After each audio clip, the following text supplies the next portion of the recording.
Assalamualaikum warahmatullahi wabarakatuh. Halo semuanya. Kali ini kita akan bahas metabolisme zat gizi mikro vitamin B2 atau riboflavin. Yuk disimak. Berikut adalah poin-poin yang akan kita bahas dalam video ini.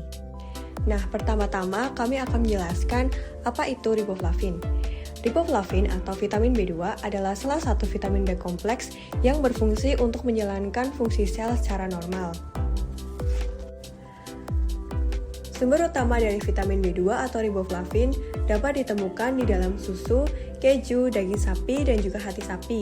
Nah, meskipun demikian, vitamin B2 atau riboflavin dapat juga ditemukan di dalam bahan makanan lain seperti di dalam roti, telur, kacang-kacangan, dan juga sayuran hijau. Absorpsi riboflavin dalam tubuh.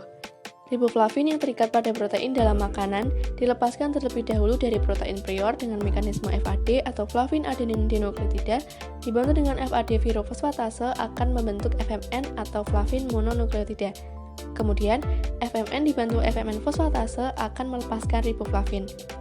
Pelepasan protein dari riboflavin dilakukan oleh HCl yang disekresikan dalam lambung dan enzim di dalam usus. Ketika proses absorpsi di saluran pencernaan, riboflavin difosforilasi terlebih dahulu dengan bantuan enzim flavokinase, ATP dan ADP sehingga membentuk FMN. Sekitar 95% asupan riboflavin dari makanan diserap maksimal sebanyak 25 mg. Absorpsi sudah terjadi dalam usus halus, namun secara maksimal terjadi pada jejunum. Riboflavin terdapat dalam aliran darah yang terikat pada plasma protein, utamanya albumin. Transportasi riboflavin dalam tubuh. Pada membran serosal, FMN mengalami defosforilasi oleh alkalin fosfat non-spesifik menjadi riboflavin. Setelah itu, ia akan masuki portal darah dan menuju ke liver. Flavin yang ada di dalam aliran darah meliputi riboflavin sebanyak 50%, FMN 10%, dan FAD 40%.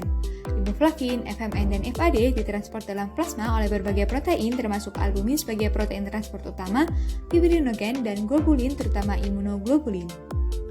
Selanjutnya merupakan reseptor dari riboflavin.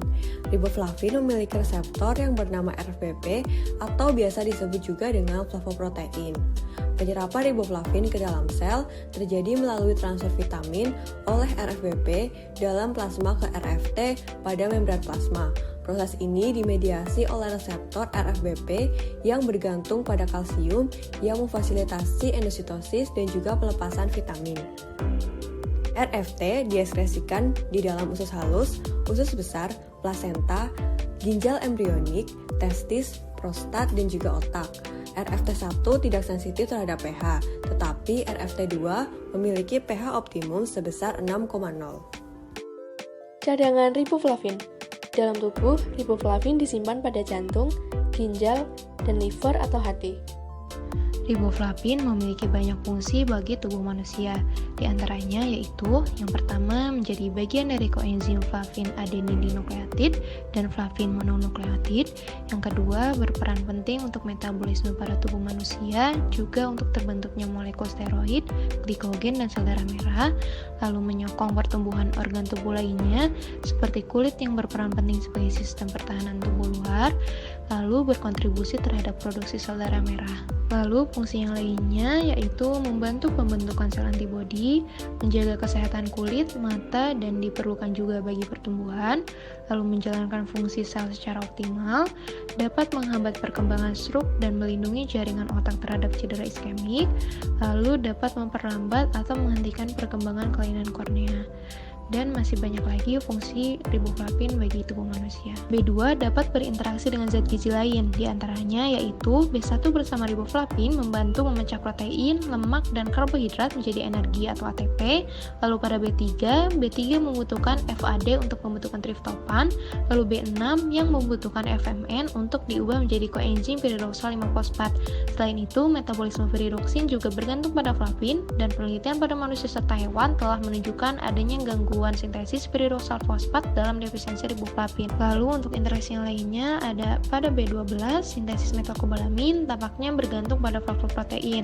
Untuk folat, efek defisiensi riboflavin akut pada perkembangan janin memiliki kesamaan dengan efek defisiensi folat, dimungkinkan karena mediasi oleh efek flavin pada metabolisme folat.